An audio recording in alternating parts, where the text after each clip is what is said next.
nhỏ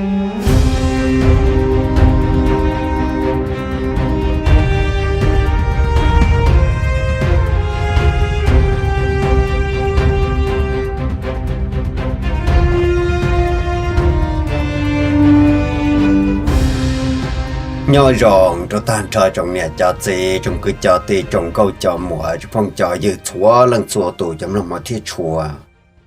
trong xe cờ ở nhà trò lúc cha lúc nhung nọ cứ dùng mà cho mình đã nâng tuân giả cầu yên tu chuẩn gì tôi nâng cậu trầu cho là thả bút phải sở đậm lòng ở kia là rễ nhà trò sầu khua sầu chùa nó giờ lý của chia sẻ hai tiệt tan trời trong nhà cho gì trong cứ cho tì trong câu cho mùa trong phong cho dư nên giờ mua lúc sẽ hậu mua ngày lần ra của công ít nhập liên tọn đây nó sẽ cứ dùng mà cho mình đã nâng tuân giả cầu tôi nâng cậu trầu thả một rồi cha nhất trong tuần tận nó có hiện tu của tuân giả cầu有tin rằng sẽ trầu mấy đập lia hai chân thật sự kỳ sĩ lưu sẽ bị đập lia hai有một bản sự lý cha有một hai đợt tới tấm mạng nó lý cha nhất trong bữa bể lúc rồi bà ở đây giờ lý chạy cả chỉ bốn kỳ lúc sĩ hở là bây giờ sĩ cho cả một bi xử lý ra cả nó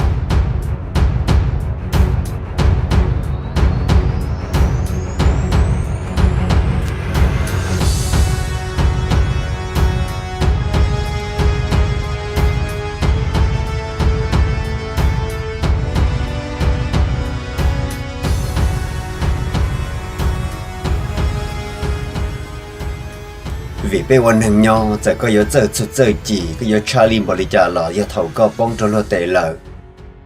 chỉ yếu ba chỉ tao yếu tụ khang lì tệ lợ ít giờ hai tìa yếu khơi chỉ chua yếu luôn ra cầu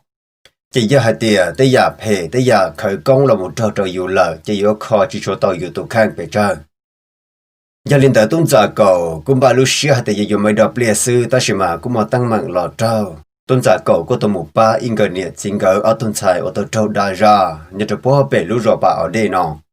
tôn giả cầu tôi ba chỉ dẫn duy ta mạng lòn thợ chỉ sang lầu nhớ trâu lũ rồi bà ở đây nó tôn trái cầu lì nếu có tôi một cỡ dù cỡ chỉ nhớ trâu thợ ít thôi xì phư nhớ trâu hà trồng hà chua ở giờ cho sự chỉ cỡ không xì lu cho là trò cho là uống bùa trâu tôn giả cầu chỉ tôn giả cầu giờ chỉ đi nhìn nhớ sáng lầu tôn trái nó lợ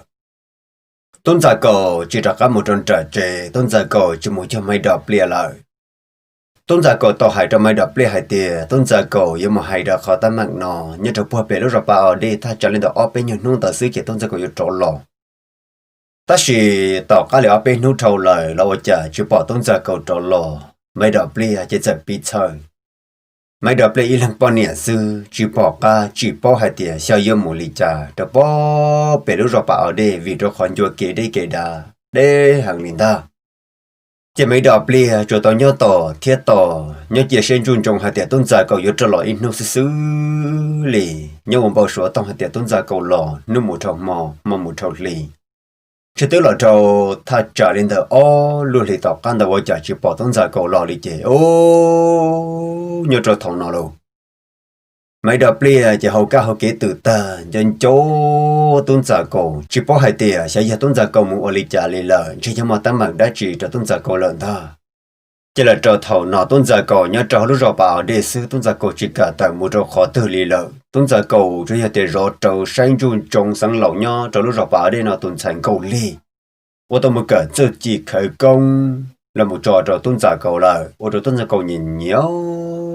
tại xuyên thọ sang là tôn thành cầu lì nọ ít chữ yên hàng đơn hàng hữu ít chữ yên hàng gian hàng chẳng ta chỉ ít sĩ hòa sư chỉ để trái ở tôn hàng phê chỉ để trái ở tôn hàng hòa sĩ khởi công chủ chỉ dùa cả tôn giả cầu chỉ để luôn cho nừng chỉ tôn giả cầu chỉ để bỏ nừng rồng cầu rủ rủ tua tôn giả cầu sáng cho nừng nhớ xuất xuống lúc sĩ hảo lý lợi xương ta họ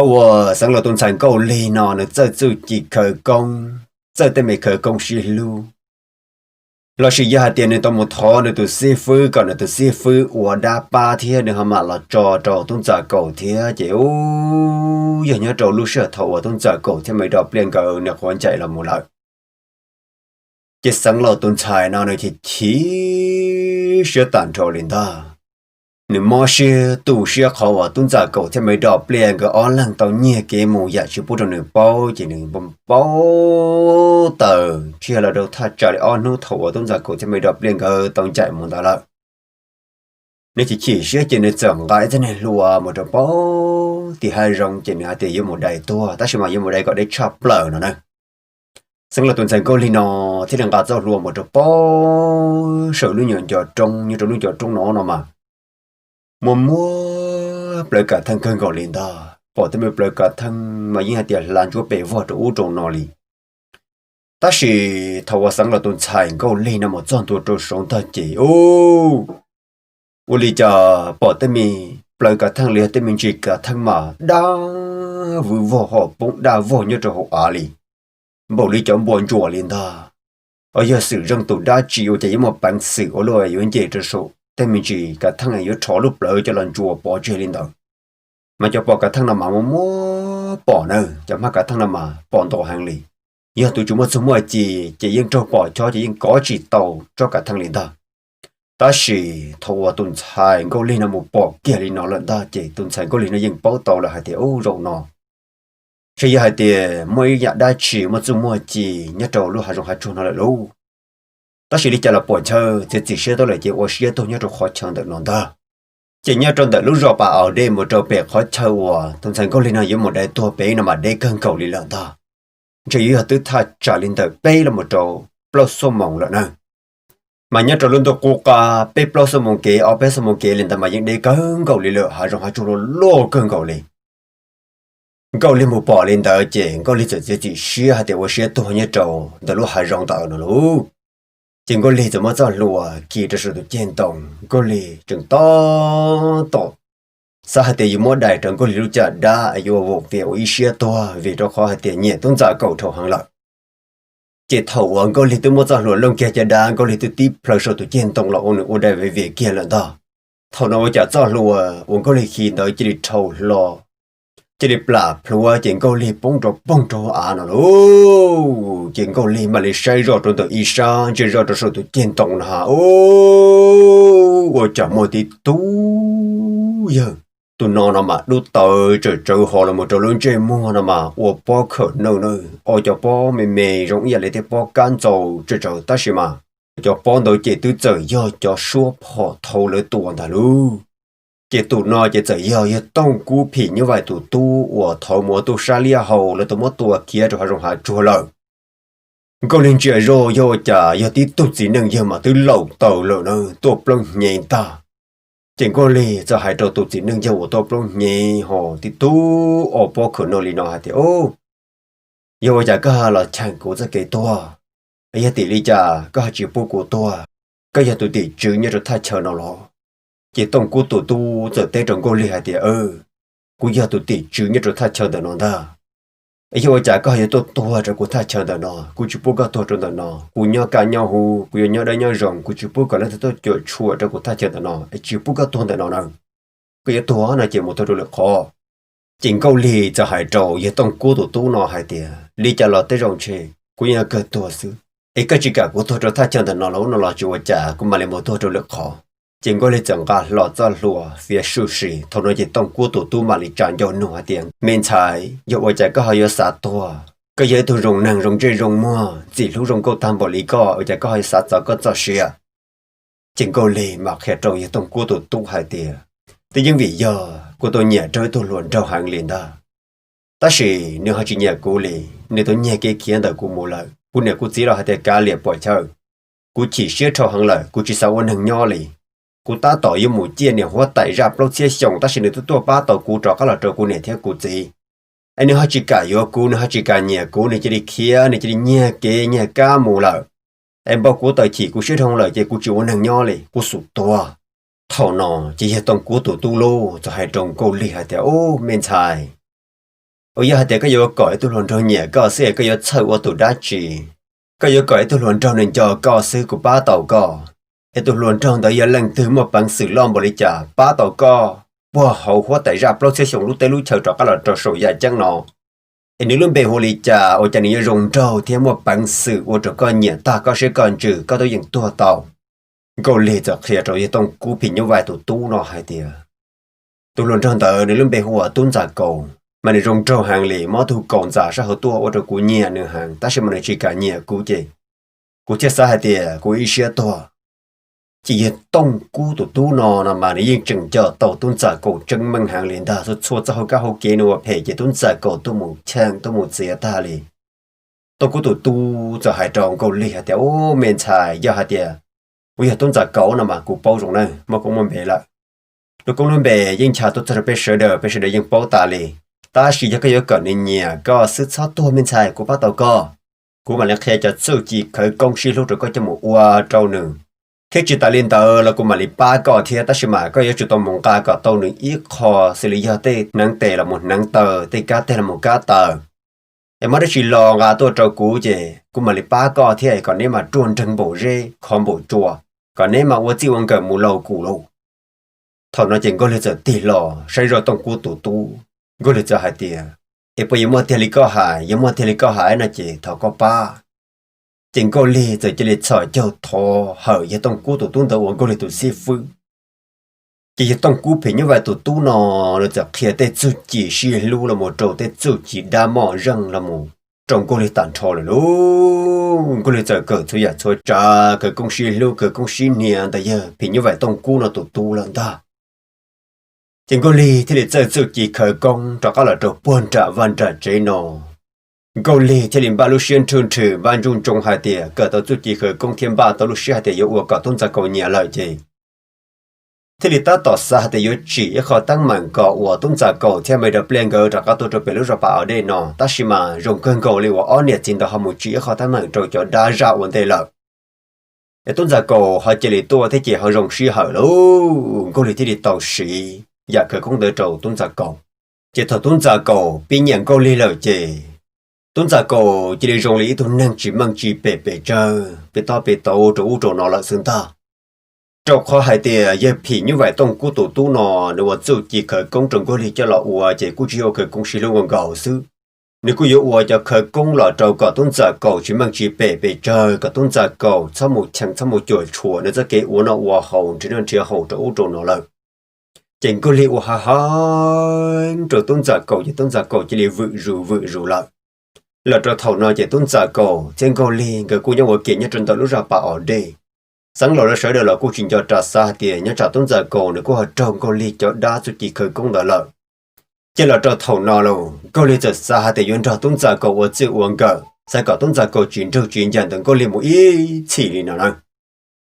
chỉ là cho im mò tôn giả cổ chỉ mang chỉ bể chờ tôn giả cổ tí tu cho rồi lợi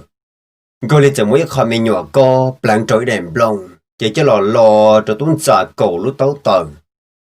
chỉ mới tế trề mà tuấn giả cầu cho cá tấu tờ mà nhớ bay luôn rồi tờ là đâu cô lấy chẳng cả đèn blong tấu tờ là nọ một trò bó bên cô lấy tụi si phứ phỉ như vậy ôi giờ tổng cua tụi tu bên đó cô lấy mới chỉ kia trâu nửa chỉ cô lấy cho hai trâu tổng cua tụi tu nó hai tiền si phứ thà có sau lấy trả trâu nửa nơi ô còn nửa nhẹ cô nửa lúc cô nửa tròn chạy của nhau sẽ chỉ như cho một chỉ tấm bằng trâu lần thứ lợi tổng cua phỉ như vậy tụi tu giờ tay trồng cô lấy thì ô lên đời chỉ tổng cua phỉ như vậy tụi tu tổ kia khó tấu tờ tờ nó sẽ còn cô lấy nhẹ kia khó tấu thể tròn đời tiền đó chỉ tổng cua phỉ như vậy tụi tu nó giờ mua kia thôi nhiều mồi răng thầu lò chỉ mới gọi nó tao thân để cho một nè kia rồi ó tuôn tới chỉ tổng cú phỉ như vậy tụi nóจะว่าkhởi công chúa tàn trò trâu luôn khởi công xí lưu ở đã mò rằng chỉ mua bà chúa xí mua kia xí nè mà lò chua lì chua lợi sơn đó lúc xưa nói chỉ tổng cú phỉ như vậy tụiจะmới chế lò trong cô lì nữa qua ta là miền Thái mà có cho một chiếc họ chơi cỏ rong chỉ bốn tu tràn tôi nào lò trâu lì nữa còn để nhớ tụ chúng ta đã chỉ vô là uổng trâu lì có lẽ thì ai sư phụ gia đình đã chỉ cho một phòng tổng cú tụ có hai trận có lẽ thì phòng chỉ tàu chỉ có cho một phòng lố nó chỉ vô ở trâu tôi năn tôi trả là một trâu nữa vô ở trâu cho lúa bá nó bỏ tụ lại chỉ thằng tao nó tụ lỡ nó chỉ để cho cái xí lu vô chua này vô phăng măng chỉ nên chú có hàng này nam hoa mình thấy thì cái chỉ cho một chiếc họ chơi cọ rong chập lại con trăng xe thì chúng mới lên từ là có trâu lên đó ấy có chỉ mới thu cái thùng chỗ là cho là chia cho lúa liền thôi chính cô lì chẳng cả ở thu nhập mò rừng tận cho khả mò rải cho là trâu bó đợi chỉ nó đó cô lì dạy cho là trâu cô lì niệm cô lì chỉ lên mình nhỏ khu mềm cô lì mà bán cho rồi rống cho một trò rồi toàn cô lì lúc trả lại sự thầu nói chê ở thu nhập mò rừng được xí lọt kia lên tới chê tôn trả cùng chơi rừng cô lì mà này nhớ chạy vô rừng cô gì lúc tạm bỏ tôn trả cô chỉ trang kiên cô lì rồi tọt trả lại sự ta chỉ tuân giả cổ chẳng chỉ tao tụ khăn lại chỉ tuân giả cổ luôn nhìn nhớ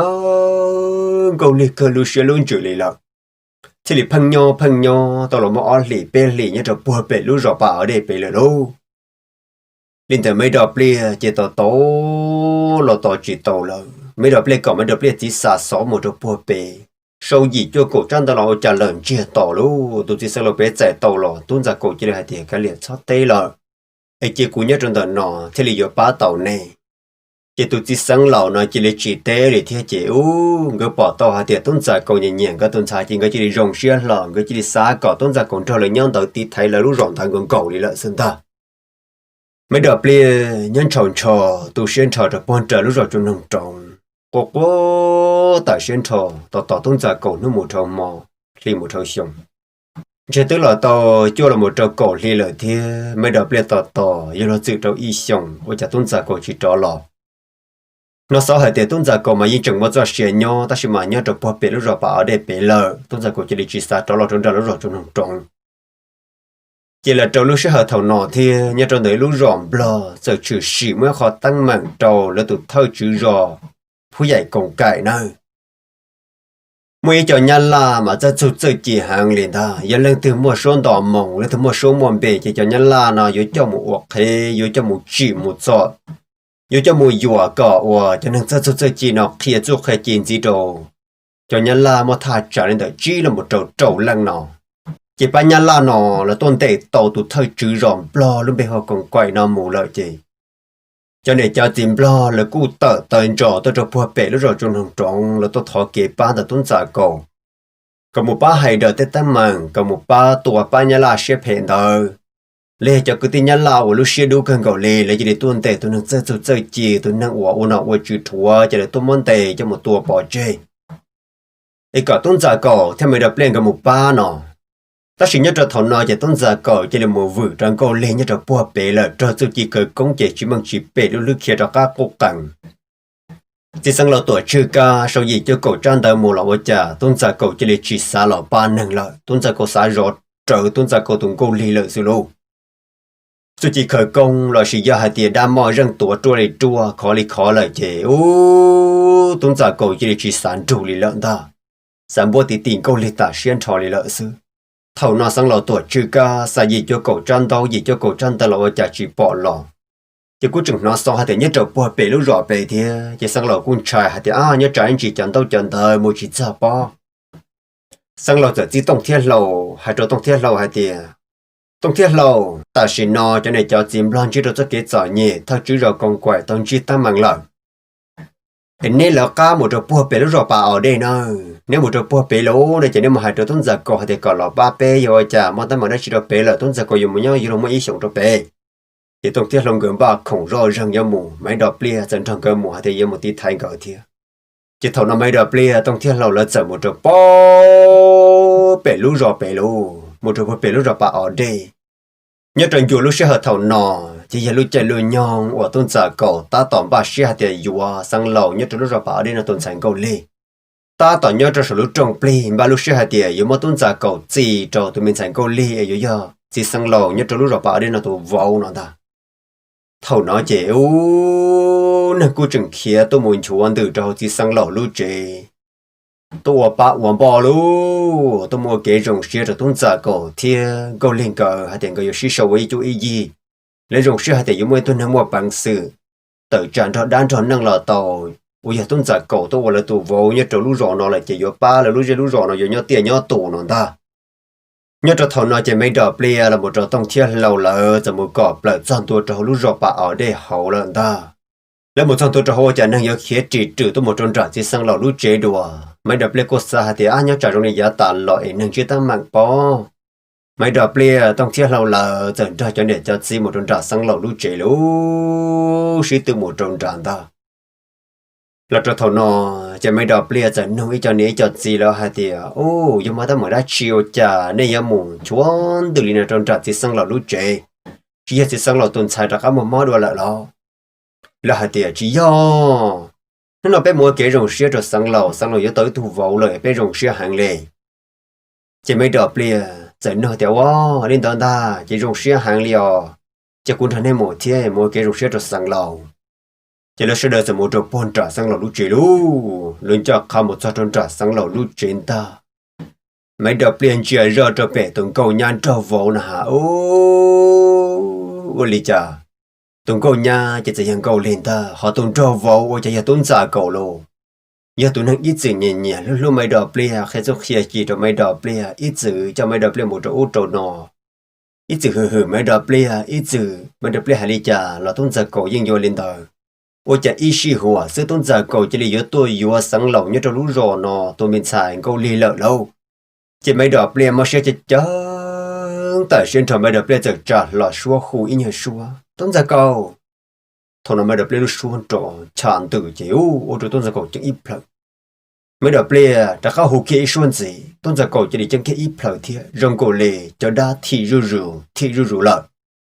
lọt cho thầu nói chế mấy đợt liền chia ra một trâu sang lò tôn sản câu liu cho nên chỉ đi mua sát tệ bòn còn nó khỏi châu chế chỉ đi chua kia ô bê bả cho sát tệ luôn thầu nói chế chỉ đi ra cá cho lò tim bó cho tôn giả cổ sát sư bự chế ô vô lý trả tôn giả cổ luôn chỉ đi chỉ nó chỉ bó mấy đợt liền lần đó thằng nó mấy đợt liền nhớ kia trong đời Isa mấy đợt liền hạt tiền tôn giả cầu lò tôn giả cầu chỉ cuốn chơi liền luôn chỉ mấy đợt liền chỉ cho người này nâng đá chỉ liền người này nâng từ liền mấy đợt liềnต้องเชื่อเราเลยปอตอลีนอจะต้องเชื่อเราก็มายังกวดทีกูมันตัวสิงก็หาที่สินังนอ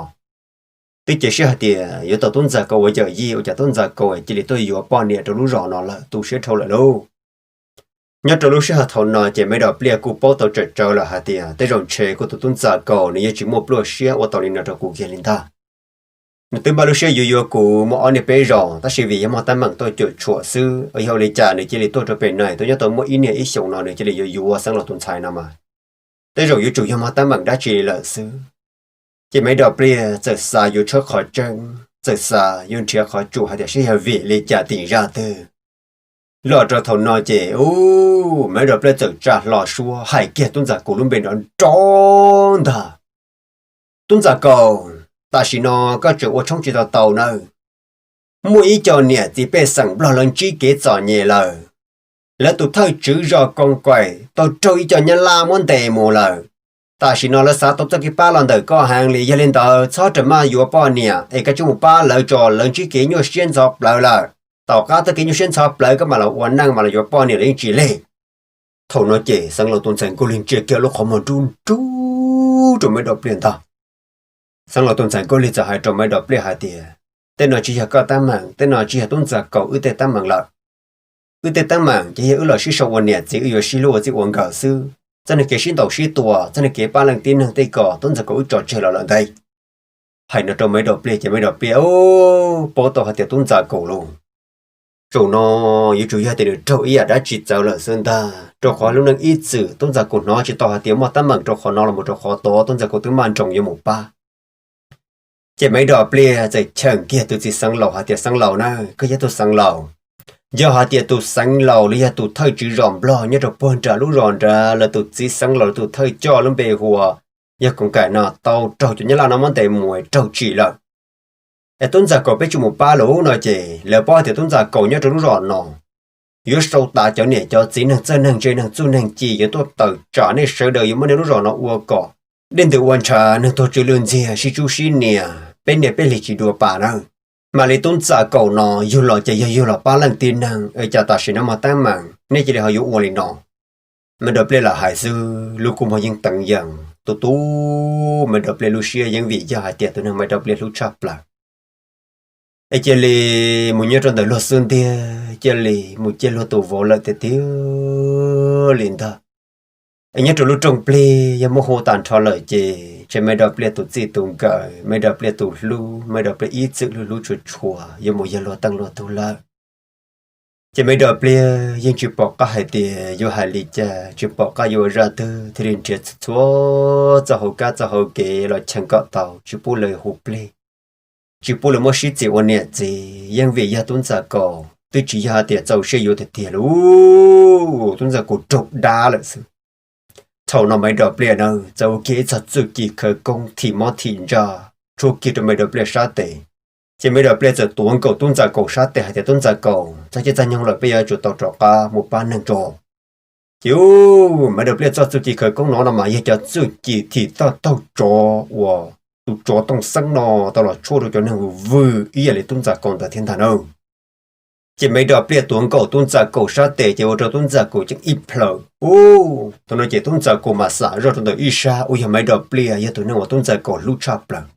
có thể bỏ thằng trong领导chỉ có thể chạy chua rồi chú chỉ khởi công tuân cầu cho sát tệ tao nói chỉ tuân giả cầu tiền là trong cầu li là xí lô tao nói chỉ tuân giả cầu là mà nhưng bao hạt mấy đợt biết tôi trong đời là đâu tuân giả cầu sai rồi giờ mấy đợt biết có mà tăng dạng qua tụi xe trong ta giờ tuân giả cầu sai rồi cầu li mà tí tụi mấy rong cầu chỉ rong cầu li lô luôn chỉ họ đến cho mà nhìn trái cha son chia sơn ta thì tụi mấy rong cầu nên chỉ lưu chỉ tuân giả cầu rồi chỉ tin tiêu tiền là mấy đợt biết tuân giả cầu hay tiền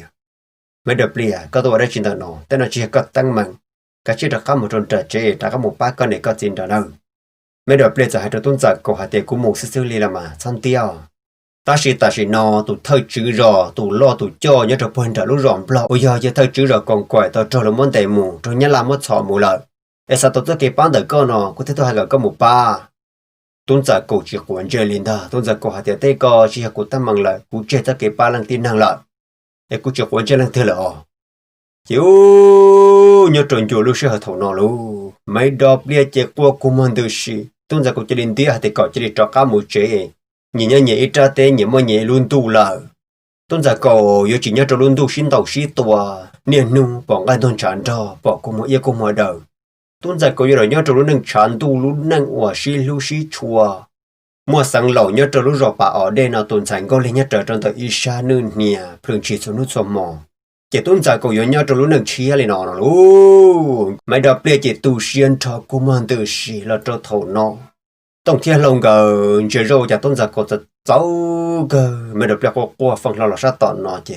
mình được biết giải cho tổng thiên long gờ thì cá lìa với một biết chơi tổng thiên long gờ thì mình được biết xem mà thật giờ nữa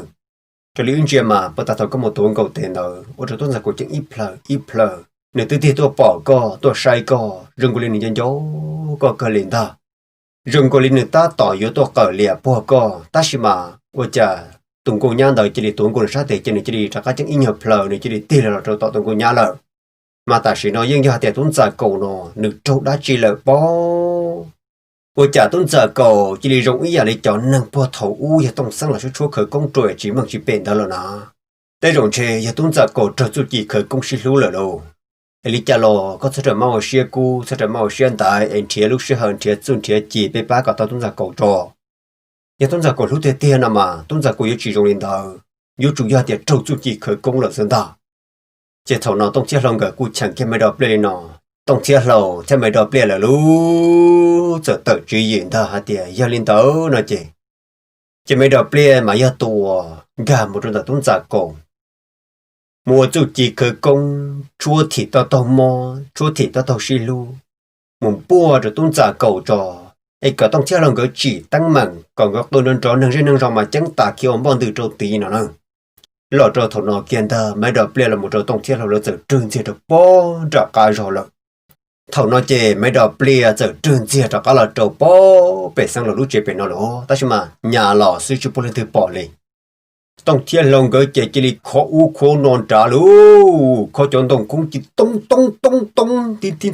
chú trâu nó lên ta tông thiên long gờ chỉ được từ tua lúa số qua tua luôn trả lò lúa hai tiện đám bộ nó mà trong trái hàng lưu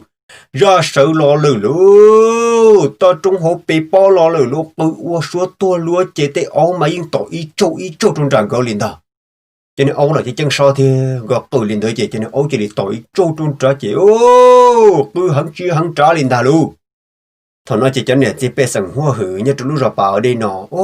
nông rồi chả mà ta mặc ra chỉnh trả lời luôn nên nhóc mà bỏ đi xuống mà nan trả liền ta chi chê luôn ba bộ nó liền ta chứ tuân giả cổ nằm mà yên chuyện quan trên trà trầu tên này xua xã tộc kế ba liền ta liền lợ tuân giả cổ cho hai tiệc khẩn câu liền chúa bộ trần câu liền nia trần câu liền lợ xin ta nè chỉ biết rằng hoa hưởng nhẹ chân nhẹ chiếu nhưng mà ta mà đã chỉ xây được một ba đâu giờ trừ sĩ đã chỉ tròn trả là lỡ giờ sĩ từ kia sĩ tổ từ chọn đầu sĩ cha đầu một trong buồn trả cá rồi luôn thầu nói trên này chỉ biết sáng ra khăm một trong trả tà lên ta sáng lâu lò giờ tụ vấn đề thì chỉ lên tầng câu ly thế tuân giả công cỡ nào mà người nhất là bị chế nào cứ chỉ một trong trả chỉ mấy đỏ bia luôn bỏ to thì dùng sĩ hở lần ta không theo lòng cái vội giờ là mấy đợt bia giờ chúa kia cho chủ chỉ khởi công của sĩ hà tiền cho chủ chỉ khởi công thì to tàu mò thì cho to tàu vự của nhớ trong lúc đó cô ca mấy đợt bia ít chữ sĩ là đời hiện tông sang cho chủ chỉ khởi công của trong năng vự là nào mấy đợt bia giờ của chúa kia cho tràn ta chỉ mấy đợt bia luôn nhà rõ cho bể cô ca mấy đợt bia giờ sa tin to câu kia là tuân giả cổ sa chạm ba là một chiếc kia cho tàu chắp là cho sát tổ lần đó mẹ được biết thầu rõ tràn ta chỉ cho chủ chỉ khởi công to tàu thì mò thì ra thì để mẹ khởi công xí lưu khởi công phê của nhà cho tuân giả cổ lúc chỉ luôn lo kia cho tuân giả cổ tên cho tên trả chỉ thằng nói chỉ tuân giả cổ chỉ đi chấm ít pleu luôn câu li bỏ rõ lên tới chuyện câu li trả cao chủ chỉ khởi công chúa kia cho ta xem mà thầu nó nói chỉ trả tờ lên tờ lờ nó chuyện có lưu khởi công chúa trấu nó là những chỉ lăng bị chơi là nơi cho tôi chỉ khởi công chúa nó mà thằng trả tờ lên tờ chị ủa chúa trấu những chỉ lăng cho khoa thì nó tờ nó chọn trả một tờ là chỉ mấy đợt bia lô giờ tờ kiên ta trầu câu li hay tiền câu li ủa chà tấm ra có tổ ba co giả đỡ giả hù chỉ sợ nó sáng ngày đã chỉ chắc lúc xưa phải tầm bò lì co ấy có chơi lên một cỡ dù chỉ khó thưa có chơi lên là uli nó trầu tấm ra cầu tôn giả cầu ít chữ lưu có li tôn giả cầu tụ mùa sư nhưng chúng mình nói tôn giả cầu yên chẳng xia cho cô như là lưu có ý à li ní tụ bao nhiêu là ní tụ lưu chả có lúc xưa phải tạm bỏ lý co cho hai đứa có chủ chỉ khởi công trong nửa sư nên lúc này như chuyện đòn chỉ thầu nó chuyện cô li luôn bộ tổ chức chẳng đòn cô li chẳng chu rồi chị cô li mà ít chỉ đúng chiếu hồ chỉ đi pi yếu tụ pro trâu một cái chủ chỉ khởi công phí như vậy chỉ là của phí như vậy lên thằng nào, ta chỉ lên đằng cô lên mà nếu chỉ cởi tới chủ chỉ sinh tộc sinh tổ nếu chỉ cởi cho chủ chỉ khởi công sinh lưu lên đó sự, chỉ mấy đợt bia luôn, rồi thì kia cho chủ chỉ khởi công sinh lưu lên đó là mà thằng nó chỉ thì tàu cho ông cô lên ở trâu lợn, ta chỉ chẳng chúa cho chủ chỉ khởi công ở trong cú tu tàu ở trong ở trong mọi răng ông cô lên tàu mất khi muốn chờ cho lưu hu cho một khi cho rong cho trong cô lên lúc trả là đâu giờ đời chỉ tao ở thùng mồi răng đã nói chứ tuân trả cầu yên chỉ mang bể lên thả luôn tuân trả cầu chứ nhưng mà thì tuân nhà vườn cho tao để tao can cho trận cầu liền mù lò trâu nọ xứ lò trâu lúc xưa thầu nọ cho nên cho chỉ kia rồi một trăm thầu trâu trâu thì tông thiết lòng cái mà xí răng cho khó chán trả luôn thùng bao rau trâu nau buồn trả tổ sư là một trăm tổ anh này cho tổ nọ我讲你有冇说大把的个，你靠做哩，那对么你搞了呢？东车路个就系做讲你就接手的还得哦，为了我试试啊，你都阿知哦，为了个我试试，就讲你就知了咯，嘛你做假了做包被追呢，还得要做假了，我总之还真的正被东在狗贴狗领搞咯。แล้วเราจันตัวจะเป็ดใจนอเราใช้ร้อนหาโอ้วันนี้จะต้องจักกูมาจังอีเพลลินท่าเดี๋ยวต้องจักกูสามบ้านน่ะมาลองชาเลียปลงลินเอาเจสังเราจนเจอเราจะไม่ได้เปลี่ยนมาตัวจะจันตาลองชาลินท่าสังเราจนเทเกตีชัวหาเตจ้าลัวนี่เสด็จนะงาจังงาพอตัวเป็นมตัวน่าตัวชอบว่าจะในเจอตัวกูตัววาวเทียเกาหลีเรายังกลัวตัวลัวลูhai tiệt xíu nên mua lại này mới này tụi vỗ tua sao xem mà nó tính cậu nữa sao này chăm ba lần trả liếp plong đi nó cái chỉ sang lầu chỉ lỡ rõ bề rồi lỡ cả trường cả phò tua tơ rõ cho mấy đợt lên là luôn thằng nói chỉ tuân ra cậu chỉ mang chỉ bề li nhưng chỉ bây giờ chẳng lỡ li cha ý chữ mà tuân ra cậu ý chẳng chỉ buôn năng sĩ tua ta sẽ ở cha rồi nó chỉ tuân ra cậu tí tu phần lu lo cho sa tỏ sa bề cần chuyện gần sa chỉ sa rung giả liên hiểm bộ nói rằng giả li tụi này đổ trâu su sư trâu tụ ca mò khởi công sĩ lúc nào là tao mò ý lui xong rồi chị phân chỉ cho bể lên đầu tụi đã mò rằng là chẳng tua trở khó như trâu lu khu thế chị ô tụi nói chị mấy đợt liền cho hai trâu chỉ sang lầu hay sang lầu cậu tụi chỉ sang lầu nhau cái lúc trước chuyện giáp lại chuyện rằng có chừng cho các tôn tài là một cỡ khởi công cỡ châu cỡ chỉ là sĩ khởi công được tôn giả cầu tại sao tôn giả cầu chỉ mang chỉ bể lúc xưa chỉ là chỉ nên giờ chỉ sáu một ba cho nên cho chỉ hoàn chỉ cái phò sinh chỉ ta mà cái nhau sẽ quan chùa yêu chả có chỉ sang là có yêu xe đu tạm bỏ đi co nhớ trâu lúc đồ cô ca nếu rồi nó chỉ tăng mạng yêu trâu trâu co kia tôn giả cậu tua ba giả liền để chỉ khu xì lúc nâng cho xe ba ta chỉ sản lúc chỉ sản cái yêu chả có chẳng cho cái tôn tài nào mù cả chu kỳ khởi công là ua cho tôn giả cậu cả tôn giả cậu chỉ mong chỉ bể chỉ ba cho để cho chỉ rồi nó thế chỉ sang lầu nhưng chỉ bỏ đã chỉ liền sang lầu hạt thì ô mình trái có hai đó chỉ có cho cô tụ nó sáng lồng chẳng cô yêu chả cho cô tôn sản một cỡ chu cỡ chỉ liền chả tu có những giàu xe này những nhẹ của tụi mình xài nó, ấy có chỉ là yên lìa hai tiệc của tụi mình xài ở khởi công trồng để thế là cả vô của tụi mình xài nó đó, có tứ chỉ mua bỏ thơ nè, có là tao là mua lương chỗ đỡ hai bông vô lù lì cỏ sư, vô chả mua lên tình trạng cỏ, bây giờ sợ đời nên chỉ biết sản xuất lương số tu, lỡ sợ đời mà những tế rồi hai tiệc yo, tứ chỉ mua bỏ thơ là tao là hai lù liên tao nè ha, lo trâu thổ nọ, chỉ mấy đợt bia lú, mà lìa hai trâu chỉ sang lo hai tiệc nên sao tao bỏ thơ của mà ở chỗ này sai. Ta chỉ nó nên sai xe nên tôi chỉ mang chỉ bể chơi là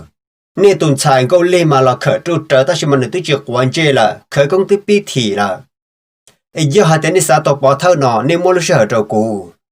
chỉ nhớ trâu lúc sợ vô thổ nó lu sáng lộc của hai tên tao giờ lý chế bên mua sợ trâu có nhiều plei tận đây nó nè giờ con chỉ tao bỏ thơ lò chỉ bây giờ mua có tua bỏ trên cho trâu có thôi mình nhọc khai được tôi chỉ tơ tệ trâu tông thiết lòng của lu mấy đợt plei là cô chỉ bỏ hạt xóa yếu đời lấy trả lấy thì cô chỉ bỏ hạt trâu đã chỉ lợ mấy đợt lấy tôi chủ chỉ khởi công thì mất thiện cho thì cho tao tàu vừa ủa tôi đã cho tông sẵn ý chữ ủa rồi cho nên cho gì như trong trả lúc rồi trong trong ủa trâu ta muốn ta cho ta rồi là cháu rồng ta xem mà rồng chỉ chữ bùa luôn tôn giả của phăng trừng tòn đây tỏ co chỉ bố bể lì thì tu bùa lưng chùa là chỉ mấy đợt plei giờ tết rồi sang lò thì ô lên tờ giờ hai tia sẽ hãy nhập plei tận đây nọ cụ chân chia chỉ tao khó trăng lò chỉ nên mà lấy một cụ tổ bỏ chơi chỉ sang lò lu lỡ giờ một trong plei tới chùa kia chia ít nhập plei rong ta nó nữa thầu nào mấy đợt plei giờ nã rong một đợt bón đã cả rồi một trăm tuổi bón đã lúc khó sống đàn ta mấy đợt plei chỉ bỏ cả hai tia vô vào đi chả mấy đợt plei bó hai tia tụ ra bao chia sống nó mà người ta nhung tung giả cầu lợn ấy giờ linh đầu nửa nhấp lót chế xong rồi nửa một chút một chỉ nửa bao thì ít chẳng trả nhớ trâu in chín đời mà dùng mà đã chỉ ấy đã chỉ trừ xì là tới rồi nửa bao nữa luôn chỉ mấy đợt bây giờ chắc khăm một trăm đô tròn trả luôn mấy đợt bây giờ một hũ kia tròn trả luôn cho khó sầu lên từ lú cho hồ lần đó có thể ra lót chế xong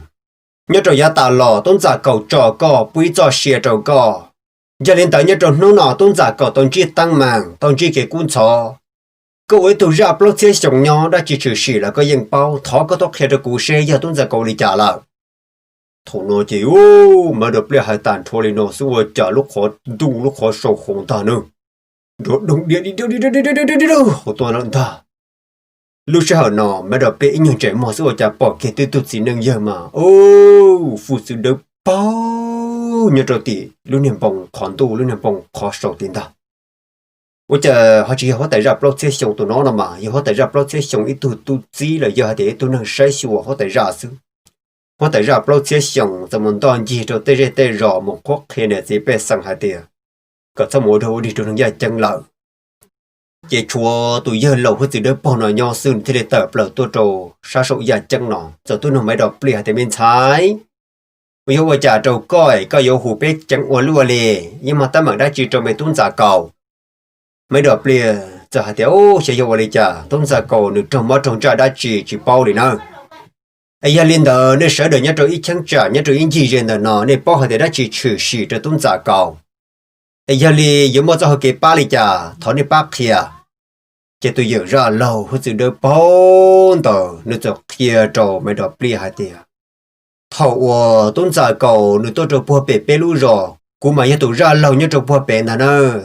mua nè gì người tàu tua bé ở thôi mình nhỏ tua mà tôn giả cầu của tàu hay đợi tết tay mảng ta cô ra các tôi hơi lựa chọn ra nọ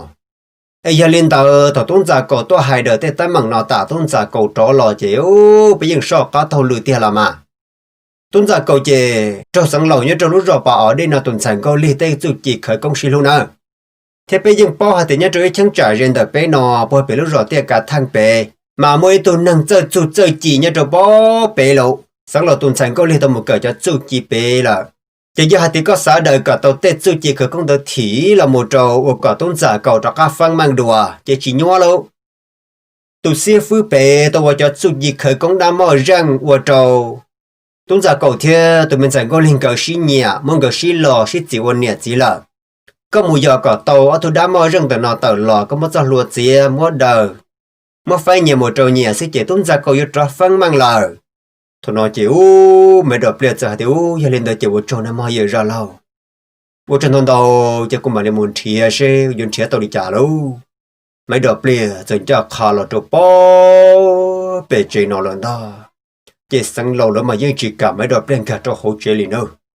sang lâu đó sẽ đối với hai tiền tôi muốn sẽ hỏi nhiều bia liền nào trâu co lại con chia cho tao khỏi trăng chỉ bây giờ mua có thôi tôi mà tôi khi nào tua cả thôi vấn đề phải mà đi tua co mua tổng chia lòng cái bán tròn trăng trong đó rồi luôn lo cho thằng nó chỉ cho này cho gì này thì bây giờ số đồ mà dân tự tôi muốn gì sang trâu rung nó to trò liền nữa tôi muốn gì tông chia lòng cờ tao tỏ tông chia lòng cờ bà hay thì yếu tuổi rồi nè chỉ mấy đợt bia say rồi ô chỉ bao thì yếu thiệt rồi khó tư lì mấy đợt bia giờ xả rồi thì yếu chủ yếu nhá cho hồ lú và lú chế là xương ta chỉ mấy đợt bia giờ nản thiệt cho hồ chế thằng nào chỉ chúng mới lên từ nhá cho hồ là số đầu yên tử tôi muốn say tông chia lòng là yếu tông chia lòng tuổi là nè mấy đợt bia gặp pro cho hồ chế mấy đợt bia giờ chắc khá cho tỏ lú cha nó cho lú cha tỏ chơi kia cho tỏ gò lì thì tôn giả cầu cái lú cha lú một trăm tuổi cho tỏ nó hả ô我哩cha cầu lên mà mơ lúc tha tặng đã lo chỉ lo chữ chế ban tông mà lấy chính trả bể vỏ cho to lên đó cầu lên giờ sai rõ trong đời xã hội trong là một trò bể tụng chế chả bể nào mấy lúc khu mà đu lú xương ta mới đến đó đu đu bà sầu luôn châu nó chỉ mấy đợt lia giờ chơi rõ khẩn cầu lúc khu tới lọ mới đến đó được khí kia sai rõ trâu khổ nào giờ tiền luôn bởi người mọi rằng đu chia mà bà rồi ở lưng trên mọi là xin nhẹ cho hồn ta thôi nó chỉ mấy đợt lia chẳng tông lại luôn giờ giả li tôi giờ ra lần đó hại lần ta giờ chủ yếu tụ đa như cho bể lúc trong cả thang bể đi cho chút chỉ khởi công lần ta chỉ thầu nó mấy đợt lia giờ trận cầu ở tôi mọi rằng đã tập đồ cho san trầu luôn cho nên cho chỉ số được mà ta tổ tròn ta rồi rồi thì dùng mua tông theo lòng cái chia cho đa chia để chia tàu nó ta cái tôi chỉ ta mảng chỉ kể cuốn sọ rồi tuôn ra cầu theo có liên cái trong cỏ trong plin thằng nó luôn thầu nó chỉ sáng lâu ta tỏ tới phò cho sồn tua thì yếu tua và khó chơi chết gì phò cho chuyện ta bông chè tông chơi lòng có lối cha đa bông nó luôn lúc xưa nó mấy đợt plin này dần thấy cái tí xua thì sáng lâu có sẽ mau lúc xưa cú xuyên đại lý cỏ cũng chế tao bỏ thâu lợn chịu sáng lâu lúc sớm được luôn thì khi tôi sẽ được về mấy đợt plin sát thì chỉ tua trở ở thủ môi rất đúng duyên ta mới cho cô la lia bà chín ta sáng lâu hai tia có ôn chủ ra hàng của tôi chỉ sáng lâu có tôi nhớ bao nhiêu quá tớ nữa có mấy nhận sai tao cá tao từ này có giờ hai tia của tôi mình xài nhưng mà cái sự chỉ cái công là sai chỉ tao tuân giả cầu của trả có là tao là hai lũ là sai chỉ tao của tôi chỉ sáng lâu đi nào mấy đợt plin luôn hai trâu chỉ sang lo hạt tiền cú chia tiền là tao là我sai chỉ tàu co con ta ya tu chỉ sai tao để tàu ca có cho có tụng sai một cái chú cái gì cái công sĩ lu 我可工作我都没认得呢，我去我这东在过去要搞这给我8年几百上这五种了。哎呀，你个不也都只生老，你这路人路绕个不只要搞单超一种年几百生活去了呢。เขาตั้งมั่งแม่เลยเนาะซื้อก็ตึงเจอตาอยากจะเจอเลยเนาะซื้อก็ตึงใช้จีบปอไอ้ก็ยังจีจีเนาะอยู่ยัยตัวสังเหล่าเลยล่ะก็จึงยังมอตัวนั้นก็ตัวที่จีเต่าเนาะจองก็ตาสีเนาะจีสังเหล่ารู้จะหาเดียยาลินเตอก็หาเดียกูตุนใช้ว่าจุดจีเกิดกงยอต่อก้าก็เดือดตัวมอเรื่องเดือดก็ตุนจ่าเก่าเที่ยวกูตุนใช้ก็จึงชิมบัวชิลุเลียกูก็อยู่หาเลยจ้ะไม่ดอกเปลี่ยจะให้ตัวสังเหล่าหาเดียต่อก้าหาเดียกูไหลจะลุนเอาตูไอ้ต้นจากกูจังจีทีรอจอก้าต้นจากกูจังลู่จังเหนียก็ต้นชายหมกูเจนี่เสด็จจีตัวกูปอใจแก่สินทาไม่ดอกเปลี่ยยิงจังเสียหางเลยเท่านั้นเจ้าแล้วเสด็จจะจูจงจูต่อรอรองดาลูบาลูเชียนจุนจังใช้จงหาเตียต่อก้าจะรอตัวไอ้ต้นจากกูอยู่รองลิจาลูตอนนั้นแล้วเสด็จรอเกี่ยมอนต้นจากกูเทียสังหลักต้นชายก็ลิงก็รอรอเกี่ยจนโดยเจสังหลักต้นชายก็ลิตัวปีนชายแล้วดานึอีเจปีตั้งฝืนแล้วดาmấy đợt lia giờ thầu lo mấy đợt lia tràn ta chúa kia cho chữ kỳ cờ công thì mất thiền ra trầu mấy đợt lia lu giờ hai trầu cho nên cho gì hai tiếng này sẽ đỡ sai nữa nên chỉ cờ được rong ó sai của lẽ tôi mới rằng là tiếc sai tôn giả của tôi dặn dưới cho sai yếu rong để trả tiền đâu chỉ mấy đợt lia giờ mất tràn ta là tôi cầu tí sủa tu rồi ít cho tu kia ít cho chỉ tôn giả cầu ít phật chắc ít phật lửa luôn mà được plei mua lại tàn trò mà được plei mua thôi mà rằng được chùa kiệt sư chế ô tôn giả cổ chỉ là thông tia cô đi ta sẽ nào đó tôn giả cổ chỉ là phân măng kia tôn giả cổ hạt ô cô trả cô nhớ trong đó nọ theo trả cô bùa cỏ lúc sẽ hở thầu nọ tôn giả cổ say rượu và trả mới được plei cô mà tăng dạng tôi cho tôi moi rằng tí tôi mình dùng cổ thi cô không mà liệp lông sợ trong đấy san đầu chỉ tôn giả cầu chỉ để sợ chẳng tuôn cầu cỡ lìa buồn chỉ niên chỉ mới đập lìa hayแต่ไม่đập lìaจะcó qua nà chỉ có tôn giả trong tận nòngไม่đập lìaจะให้tôn giả cầu hayที่เขาตัวปาก่อซื้อthằng tới chỉ sáng là tôn giả cầu để sợ chẳng một tua tôn giả cầu là tôn giả cầu run chú cần cầu lìa luôn tôn giả cầu nhưng chỉ nhẹ lìa đó nhưng chỉ say nhẹ lìa tụ mùa lìa tôn giả cầu chỉ lìa chỉ san chia lìa luôn giờ ý anh có lấy tụ sư phụ, giờ tông cú tụ tu tụ hai tiền, giờ cho luôn tới bả lỡ rồi chị tôn giả có yon chu hàng liền nọ. Nhớ trong chùa thầu nọ chị ô, cho kể xin hương lầu say rồi chẳng mua chân liền mấy đợt bia hải luôn. Lỡ giờ tơ tê rồi ra tiền sáng lầu, giờ có qua sáng lầu có gì cho liền nọ. Chị sáng lầu giờ chỉ liền bùa trung trọ ba ta xin tớ, ôi cha của tuần trái này giống một chỉ chia tạm bộ lên đâu. Ý xin năng, cú yên tu sáng lầu cú yên hàng đơn nàng hú, cú chỉ mua lúc xe xã ở phê rồi lần thứ. Yêu đi chả mình thành câu lì cái chuyện muốn tại tôi lúa cỏ gõ tôi non cái tôi ba cỏ nào bây giờ có yêu chuyện cho cái tên tên chỉ cái yêu khứ lúc chỉ lì xẻ lì cỏ ta chỉ nó chỉ lên tay của tôi mình thành nó cho một chỗ nhu nặng đùa cho một tua bỏ chê của tôi cũng luôn bề sáng lò bùa ta thầu nó luôn lấy cho bưng câu lì trả kia một chỗ san trổ mỗi khi từng trả tiền trả tàu luôn nhu tử nhớ trộn lâu chê yêu tua phỏ cỏ chẳng ngày nhu tử yêu chia còn mỗi để tàu đùa rõ rầu non ta lo cho thầu nọ chỉ mấy đợt bia rồi chẳng rõ sáng lầu sau khi cò nè cái chi đơn này luôn có lý cho các lọ trò mớiได้chỉเป็นมาลิธาsau khi còก็ยังตัวsáng lầuก็สมมติจะเกี่ตัวนั่งจะหลอดเสียจีตรงปล้นตรงดูแต่สินอก็ชี้จอหนึ่งหล่อไปยิ่งว่าจะเขาเกี่ยเดินเต่าไอ้sau khi cò chỉ là giờ mua có lý cho các lọ muốn có lý bà rong chỉ là giờ cò tuân giả cổ trên mấy đợt lên cơ với thanh năng có tôn giả cổ我做几một座单床够力就做咗几我就去公司撸到冇更得一东古度东得咯我做個幫個刀你講過你怎麼做麼幾講過你一度難我rồi你เนี่ยchỉ biết sẵn đó đi tỏ tê lợi sư chỉ tôn giả cổ cho than năng nọ một座單床過你就做咗幾mình過你tên mình khởi công đỡ我幫刀你lần過你chúng mà做麼幾đã chỉ là nào chiếu lưu sĩ hở nọ mấy đợt liên tục ba đầu tôn giả cầu chỉ tự cho tôn giả cầu là được bốn trả rõ nó lợ mấy đợt liên chỉ xả cỏ tôn giả cầu cho các một chỗ bể lưu rơi lưu rõ bể giờ mấy đợt liên bao hoa tiền mới tuần năng ở một bằng sự hàng nhất trong bao bể lưu trong cả thang ở mấy nô tư nơi giờ một chỉ tăng mảng yêu ở trò mấy đợt liên thế tôn giả cầu gờ yêu cho các tàu một tự chạm trò là mấy đợt lia những chuyện quan trọng lì mấy đợt lia dạy cho tôn giả cầu là trộn bó rồi chúng nông trồng lỏm ba yêu một ba tụi chỉ sang lò lấy ra tiền tụi thợ chữ rộng lò lên bề họ còn quậy nào luôn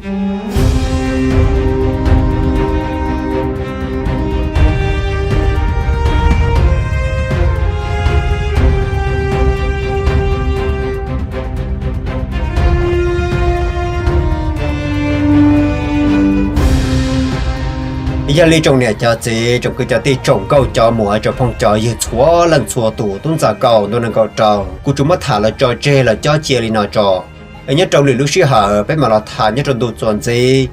bây giờ lý trả lò ra gì tận đó thế nên mà trồng này cho chị trồng cái cho ti trồng câu cho mùa mà có thứ trồng là sẽ đợi xí cho khởi và chờ cởi chờ bao không mà có thứ chỉ trồng là sẽ đợi xí cho mới được cho bao trên đó là huấn này chùa